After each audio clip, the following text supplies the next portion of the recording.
आप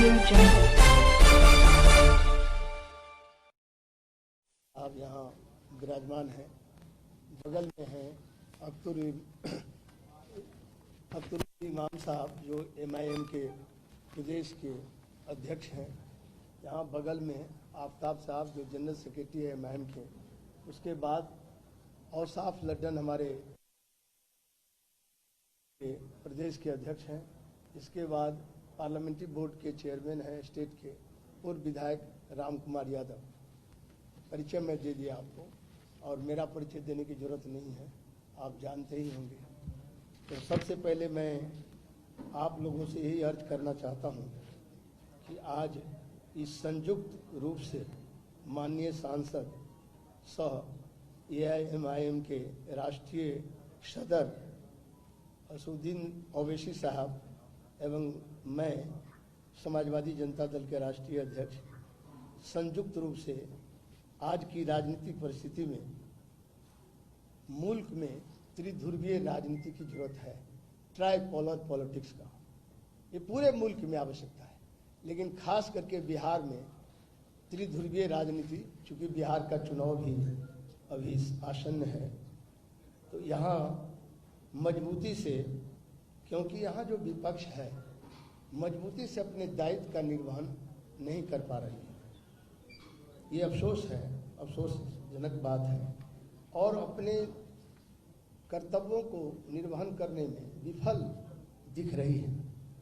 इसीलिए हम लोग आज सांप्रदायिक ताकत, जितना पहले कभी इतना आक्रामक नहीं था जितना कि आज सांप्रदायिक ताकत, ये फांसीवादी ताकत आज आक्रामक है।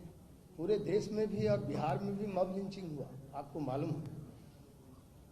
तो हम लोग ये सोचते हैं कि इस स्थिति में सांप्रदायिक ताकतों को जो बढ़ावा मिला है वह विपक्ष के पुरुषार्थहीनता के चलते, विपक्ष में जो निर्भीकता से इस लड़ाई को ताकत से लड़ना चाहिए वो नहीं लड़ पाई। जबकि आज भी बिहार का ये विडंबना है, पूरे देश में 23 मार्च से लॉकडाउन लगा, अभी अनलॉकडाउन है पूरे मुल्क में, लेकिन बिहार में तो लगातार 30 वर्षों से लॉकडाउन चल रहा है। आप कहेंगे ये कैसा लॉकडाउन है? ये लॉकडाउन तो है ही कोरोना महामारी वाला। 30 वर्षों से सारे उद्योग बंद हो गए, चीनी मिल बंद हो गया, जूट मिल बंद हो गया, आपके यहाँ कटिहार में मालूम है। अभी आपको रेशम उद्योग हालत भागलपुर का देख लीजिए, जितना अशोक पेपर मिल दरभंगा वो बंद हो गया, जितना हैंडलूम उद्योग था, करघा उद्योग जिसमें माइनॉरिटी के भाई ज्यादा रोजगार मिला हुआ था, उसका भी अवसर बंद हो गया। माने एक एक करके सारे उद्योग ठप हो गए, बंद हो गए बिहार में।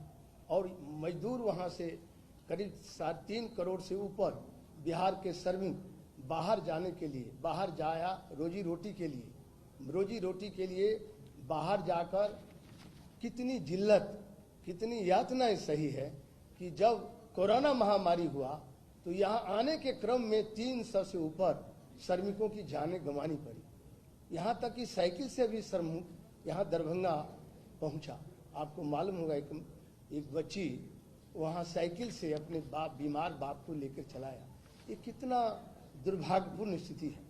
आज मैं समझता हूँ कि बिहार में जीवन और जीविका दोनों संकट में है। जीवन संकट है अपराध से, बाढ़ से और कोरोना के महामारी से, और जीविका संकट है उद्योग के बंद हो जाने से। बेरोजगारों का फौज है पूरे बिहार में।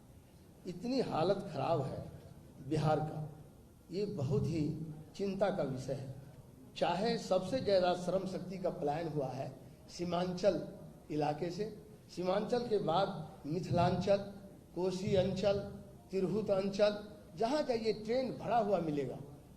कहाँ जा रहे हैं? तो कर्नाटक जा रहे हैं, दिल्ली जा रहे हैं, आसाम जा रहे हैं, सभी लोग ट्रेन में भर भर कर बाहर जा रहे हैं। यह जो दुर्भाग्यपूर्ण स्थिति है कि हमारे लोगों को जॉब नहीं मिलता है यहाँ बिहार में। और आपको मालूम होगा कि अभी सरकार ने वादा किया था कि जो लोग कोरोना में लौट के आए हैं 40 लाख मजदूर, उनको हम जॉब देंगे। जॉब नहीं मिलने के कारण आधे से अधिक श्रमिक लौट गए। अपनी रोजी रोटी के लिए फिर वो न लौट गए बिहार से बाहर। तो बिहार का श्रमिक का इतने बड़े पैमाने पर पलायन समस्या है।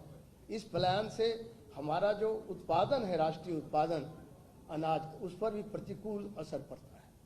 तो मैं आपसे ये अर्ज कर रहा था। दूसरी तरफ आज पूरे देश में किसानों के उत्पादों को जो समर्थन मिल रहा था, उसको कॉरपोरेट के हाथ से नीलाम कर दिया गया। अभी ताज़ा पूरे देश में अभी किसानों में कहर मचा हुआ है। आज पता करिए, हरियाणा से लेकर यहाँ तक, अभी हमको कल ही संपर्क किया एक किसान के नेता अशोक कि 25 तारीख को पूरे राष्ट्रीय स्तर पर बंद कार्यक्रम करेंगे।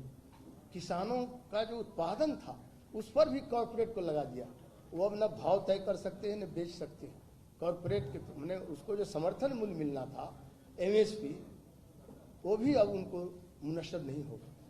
तो किसान का भी हालत बदहाल है बिहार में। इसीलिए इन सारी चीज़ों को देखकर और जो मजदूरों में हाहाकार है, इस सब को लेकर के हम संयुक्त लोक जनतांत्रिक सेकुलर एक गठबंधन हम लोगों ने तय किया है।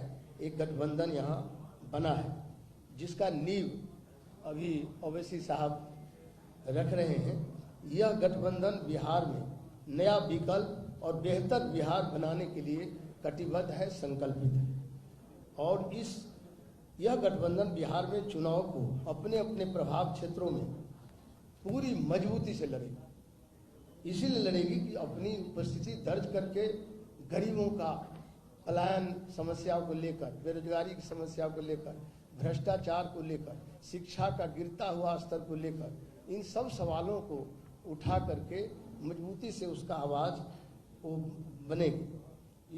इस गठबंधन का दूसरा विजन है व्यवस्था परिवर्तन करने का भी। जैसे हर प्रकार का गैर बराबरी, सामाजिक, राजनीतिक, सांस्कृतिक, धार्मिक, जितनी गैर बराबरी है उसके खिलाफ मुखालफत के लिए प्रतिबद्ध है ये जो हमारा गठबंधन है।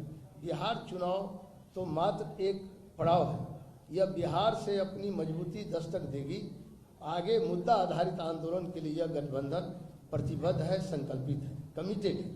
इस गठबंधन को प्राथमिकता रहेगी वंचित समाज जो मुख्य धारा में नहीं है उनको मुख्य धारा में लाने का, और अपराध मुक्त, भ्रष्टाचार मुक्त, पलायन मुक्त और शिक्षा में सुधार, बेरोजगारों के लिए अवसर पैदा करना, किसान मजदूरों उसकी कृषि उत्पादन को वाजिब हक दिलाना। संयुक्त जनतांत्रिक सेकुलर गठबंधन UDSA, United democratic secular alliance, और यह व्यवस्था परिवर्तन का अभियान आंदोलन केवल बिहार तक नहीं सीमित रहेगा, पूरे देश में यह अभियान चलेगा।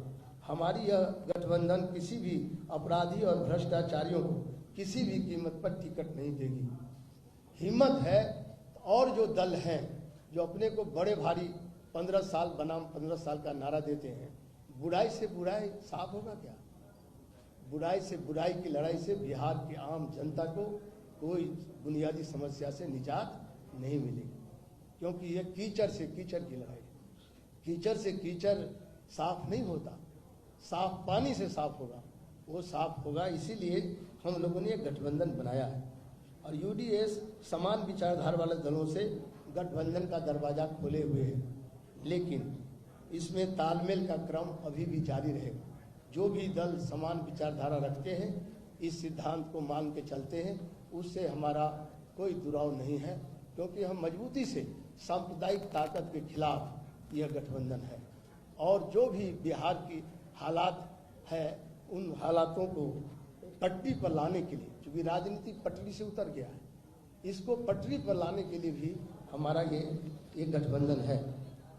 अन्य राजनीतियों को, दलों को भी हम ये इस आज के इस प्रेस संवाददाता सम्मेलन से या प्रेस वार्ता से ये कहना चाहते हैं कि आप भी हिम्मत जुटाओ और कहो जो बेईमान ठेकेदार है, अपराधी है, माफिया है, भ्रष्ट अफसर है या भ्रष्ट राजनेता है, उसको अपने दल से टिकट नहीं देने के लिए साफ सुथरी राजनीति को प्राथमिकता दें। ये हिम्मत है तो हम सभी दलों के लिए कहते हैं। बिहार में जो दल है, आज हमारा UDSA इस गठबंधन को ऐलान करता है कि किसी भ्रष्टाचारी को हम अपराधी को टिकट नहीं देंगे। हिम्मत है तो वो दल भी इस चुनौती को स्वीकार करें। कुछ तो होगा उसमें, कोई भी दल इस बात को स्वीकार कर ले तो अब और मैं यह भी कहूँगा, यह जो संकल्प है, यह जो गठबंधन है, वह बिहार के बदलाव और बेहतर बिहार बनाने का अभियान भी है, संकल्प भी। इन्हीं शब्दों के साथ आज मैं अपनी बात को यहीं पूर्णविराम करता हूँ। फिर जो आपका प्रश्न होगा उसका जवाब देंगे हमारे सदस्य। हाँ, दो दलों का अभी हुआ है, समाजवादी जनता दल डेमोक्रेटिक और MIM, ये दो दलों का अभी गठबंधन हुआ है। आगे और भी इसका एक्सटेंशन होगा।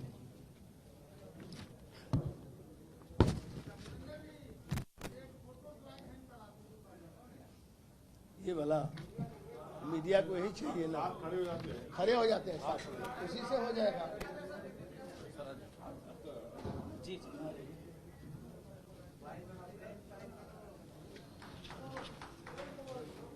उठा लेते हैं, चलिए दोहराना है इसीलिए हाथ उठा रहे हैं।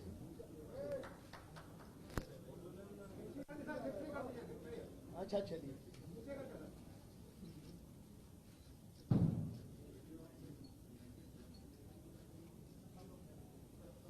Thank you.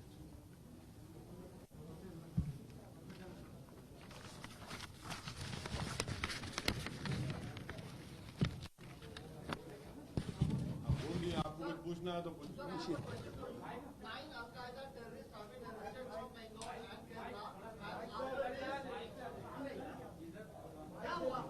आपको माइक का हेल्प चाहिए?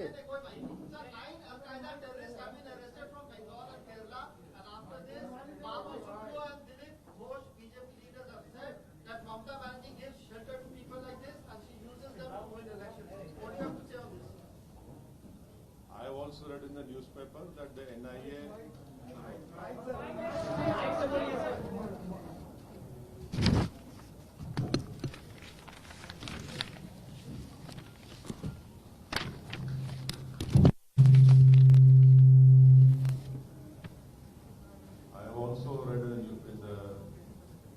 news reports that 9 people have been arrested and they have been alleged to be part of Al-Qaeda and other terrorist organizations. And I hope that the NIA will be able to convict them.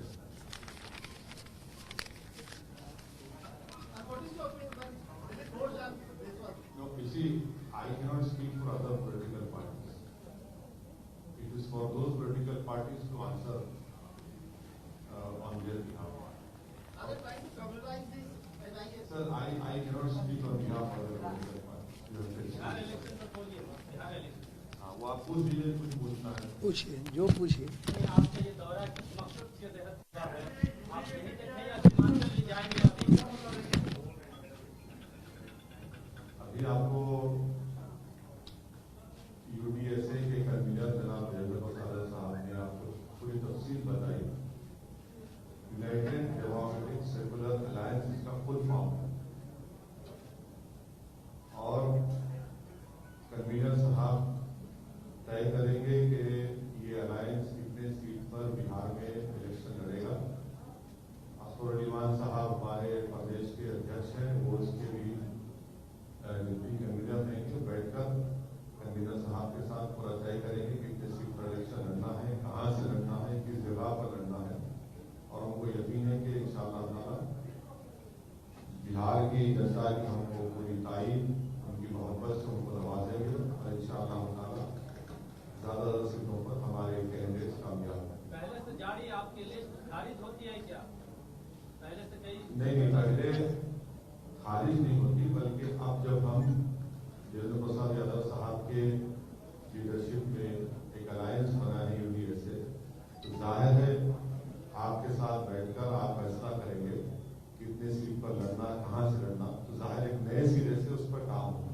इसी तरह का एक alliance बना था UDA, या और भी दल आपके यशवंत सिन्हा के साथ अलायंस बना था UDA। एक मिनट मैं बता दूं। एक मिनट या और भी दल आपके गठबंधन में शामिल होने वाले हैं? यकीनन हम तो वेलकम करेंगे।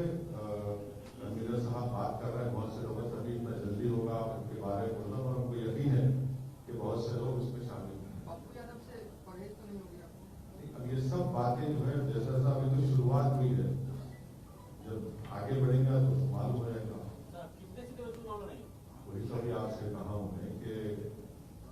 बैठकर बातचीत करके सीट का कितने सीट लड़ेंगे, कहां से लड़ेंगे, वो पूरा आपको बताया जाएगा। सर, आप हमेशा SC/ST की बात करते हैं, SC/ST को कितनी सीट मिलेगी आपके यहाँ से? अभी आपके स्टेटमेंट में आपने सुना होगा कि वंचित समाज को कौमी धारे में लाना बहुत जरूरी है। यकीनन उसके पाबंद है, जो कॉन्स्टिट्यूशन रिक्वायरमेंट है। इतना जल्दी आपके सामने कोई पार्टी कन्वीनर के अलायंस की कोई सीट का तो जिक्र करना कोई पार्टी नहीं करती है। देंगे बिहार में SC/ST समाज के कितने प्रतिशत लोग आपके साथ होंगे? क्या लगता है, कैसा काम हुआ है, आप पर कैसा विश्वास है उनको? अब देखिए, कोई पॉलिटिकल पार्टी ये नहीं है कोई हमारे साथ बराबर बहुत ज्यादा तादाद में हमारे साथ है और उनको पूरा यकीन है, क्योंकि एक सीनियर पॉलिटिकल लीडर हमारे साथ है जिनकी जिंदगी पॉलिटिकल शुरुआत ही खुद उसी समाज के अपलिफ्टमेंट के उसके ऊपर हुई है। यकीनन इंशाअल्लाह बहुत अच्छे तरीके से हमारे साथ आएंगे और उनको साथ लेके चलेंगे। सर, नीतीश कुमार बिहार की सत्ता पर 15 सालों से काबिज है, विपक्ष से तेजस्वी यादव से कुछ बातचीत हुई थी आप लोगों को? नहीं, हमसे तो कुछ नहीं।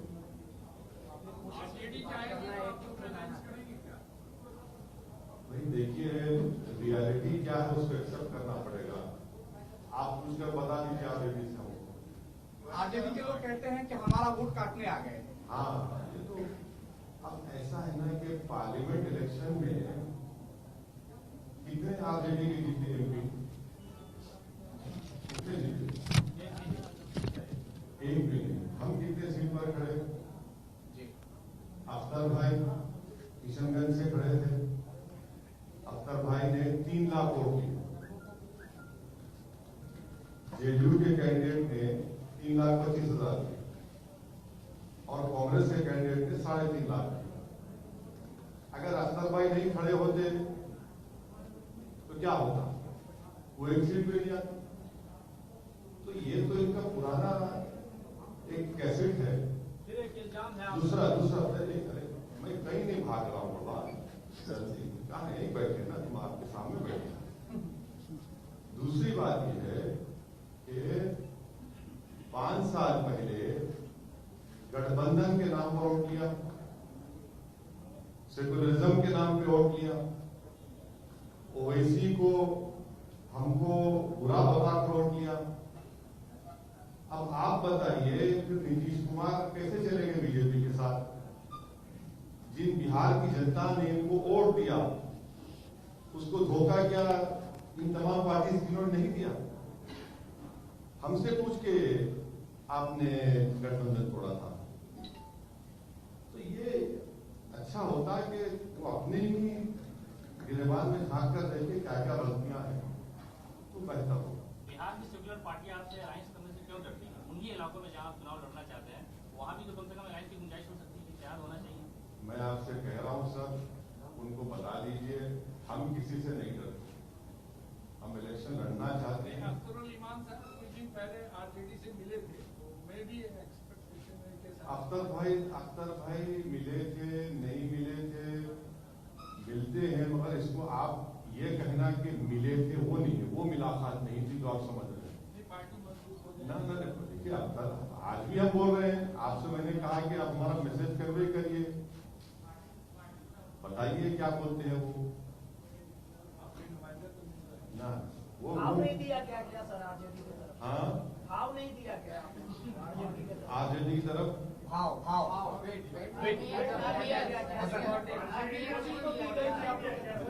देखिए, नीतीश कुमार ने उनको भाव नहीं दिया, वो नीतीश कुमार को भाव नहीं दिए। इस तमाम चीज में बिहार की जनता को धोखा दिया गया था 5 साल पहले। बिहार की जनता का क्या कीमत है बताओ फिर आप? हमारा छोड़ो, हम तो कुछ भी नहीं, हमारा भाव है ही नहीं, हम तो ट्विंकल ट्विंकल लिटिल स्टार है। मगर जो 5 साल पहले वोट किया था उसके बारे में क्या करेंगे? कौन जिम्मेदार उसका? अगर आज बिहार में बीजेपी सत्ता में है तो उसका जिम्मेदार कौन? इतनी बड़ी तादाद में बीजेपी इतना MP सीट जीत गया, उसका जिम्मेदार कौन? किसका बहुत है? हमारा छोड़ दिया, हमारा तो खूब हमारा कुछ नहीं है भाई, हम तो बिल्कुल कोशिश कर रहे हैं, मगर ये बिहार की जनता देख रही है, सब फैसला करेगी। आप पे ये भी आरोप आ रहा है कि बिहार की राजनीति में आपके इंटरेस्ट बीजेपी को फायदा और एनडीए को फायदा पहुंचाने के लिए हो रही है। हाँ, इसीलिए तो पार्लियामेंट इलेक्शन में पूरा जीत गए बीजेपी और नीतीश कुमार, हम एक ही सीट पे लड़े। पूरे पार्लियामेंट इलेक्शन में हम सिर्फ 3 पार्लियामेंट की सीट पर लड़े, हैदराबाद, किशनगंज, औरंगाबाद, 2 पर जीते हम। हैदराबाद में मैंने बीजेपी को हराया, औरंगाबाद में इम्तियाज जलील ने 23 साल के शिवसेना के एमपी को हराया। आज महाराष्ट्र में कांग्रेस शिवसेना के साथ है। अब ये सवाल कांग्रेस से कोई नहीं पूछते, इल्जाम लगाना तो ऐसा है ना कि हमारा चेहरे पे लगा हुआ है, शायद इल्जाम लगाइए, इल्जाम को इतराज नहीं, मगर आवाम को, जनता देख रही है सब ये तमाशा जो हो रहा है, और जनता इसका अच्छा जवाब देगी। सवाल है कि यहाँ पे बिहार में लड़ाई एनडीए वर्सेस महागठबंधन माना जा रहा है, वैसे में अगर आप जब अपने उम्मीदवार उतारेंगे और आपको क्यों लगता है कि आपकी राय है या सवाल आ जाता है, सवाल नहीं, आपकी राय है या फिर ऐसा आपका ओपिनियन है? सवाल ले लेते हैं, सवाल सुन लीजिए। हाँ, आप एक और गठबंधन बनाने की कोशिश कर रहे हैं, लेकिन जो वोट बैंक पे आप दावा करते हैं वो वोट बैंक तो महागठबंधन के पास नहीं माना जाता है, तो कहीं ना कहीं वोटों का बंटवारा होगा। महागठबंधन अभी रहा कहाँ? कौन सा महागठबंधन कह रहे हैं?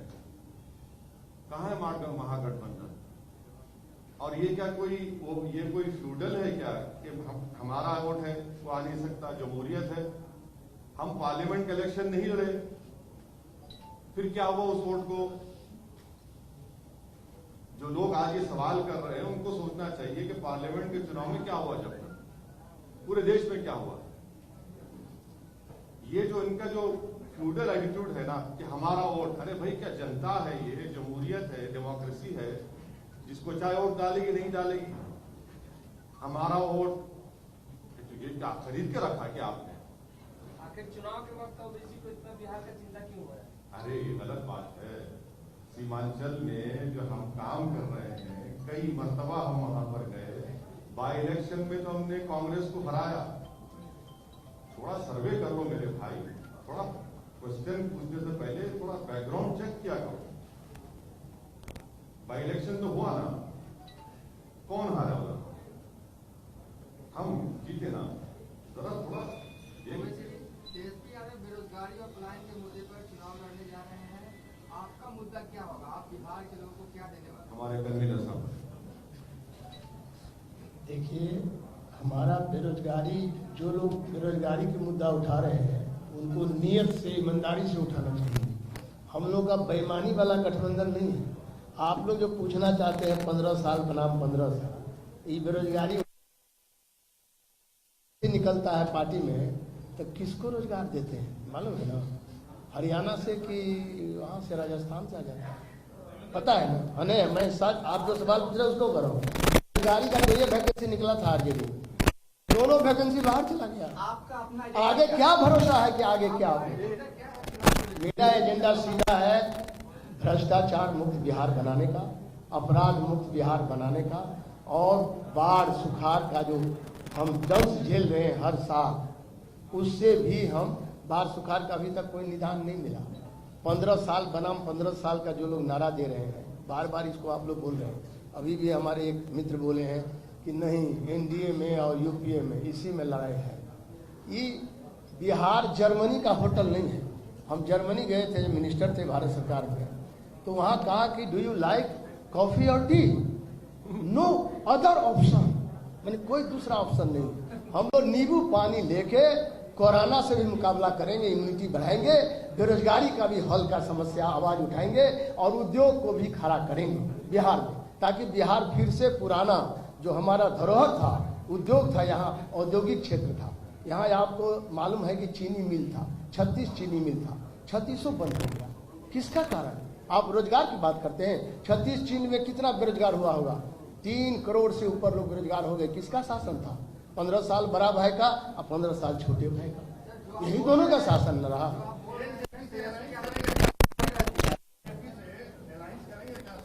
अब देखिए, हाइपोथेटिकल क्वेश्चन का, I am not going to answer you, hypothetical question का क्या जवाब दे सकते हैं? काल्पनिक प्रश्न का कोई जवाब नहीं होगा। एलपीजी आ रही है सर, है आ रही है आपके सर्वे में, आपको कितनी सीटें मिलती हुई नजर आ रही है बिहार में? मेरा सर्वे हो रहा है। हम लोग देखिए, हम लोग जमीनी कार्यकर्ता का अभी पूरी तरह चिन्हित किया जा रहा है। एक सप्ताह में आपको बताया जाएगा, अभी तय क्योंकि सवाल आपसे है, बिहार में 243 सीटें हैं, लगभग आपने कितनी सीटों पे ये होमवर्क किया हुआ है कि आप लोगों की जो नई अलायंस है वो चुनाव लड़ सकती है? और वैसे ही आपको सवाल है सर, शायद आप देर से आए। शुरुआत में ही हमने कह दिया कि हमारे कन्वीनर साहब और विमान साहब और आप सब लोग बैठकर बातचीत करेंगे, तय करेंगे और फिर आपको जरूर बताएंगे कि बिहार के कितने असेंबली क्षेत्र से हमारे यूडीएसए के अलायंस के कैंडिडेट होंगे। थोड़ा वक्त दीजिए, इंशाल्लाह आपको बराबर मालूम है। कोई आपसे उतनी वाली बात नहीं, आपको बताएंगे। आपको अवगत करा बिहार की राजनीति में पार्टियों का मानना है कि आपके बिहार आने के बाद एक के बाबू जी, मेरा आपसे क्वेश्चन है, आपकी पार्टी पर ये आरोप लगता है कि आप एक वर्ग विशेष की राजनीति, एक समुदाय विशेष की राजनीति करते हैं। तो लगता है, उनको लगता है, हमारे पॉलिटिकल अपोनेंट्स को लगता है, वो उसमें कोई सच्चाई नहीं, बिल्कुल कोई सच्चाई नहीं। अगर सच्चाई नहीं है आजकल पार्टियों का भी मानना है कि बिहार की पार्टियों का भी मानना है कि आपके बिहार आने के बाद संक्षेपों पर जो राजनीति है वो काफी तेज हो जाएगी बिहार में। अरे हम तो बात ही नहीं कर, हम तो वंचित समाज की बात, वंचित समाज, पूरी समाज की बात कर रहे हैं। कहाँ एक विशेष समाज की बात। Okay sir, thank you sir, बहुत शुक्रिया। आप लोग जब 1 मिनट में तो आपने सवाल अभी किया बैरिस्टर साहब से, उसको मैं कह देना चाहता हूँ। कहने को एक हम थोड़ा कविता भी करते हैं, सुन लीजिएगा, है समय 1 मिनट। कहने को तो अपना राज है, लेकिन भ्रष्टाचारियों और चोरों के सर पर ताज है। होती उसी का काज है, बेईमानों में जो बात है, जो आक्रामक है उसका काम होता है। समझने का यही अहम एक सवाल है, हिंदू हो या मुसलमान, आप सवाल पूछ रहे थे, सबका लहू लाल है। कोई राम कहे, कोई कहे रहीम, कोई केशव कहे या कोई कहे करीम, सब में बसता एक ही राम रहीम। मार मत कोई, श्याम रहे या सलीम। समझने की यही अहम एक सवाल है, हिंदू हो या मुसलमान, सबका लहू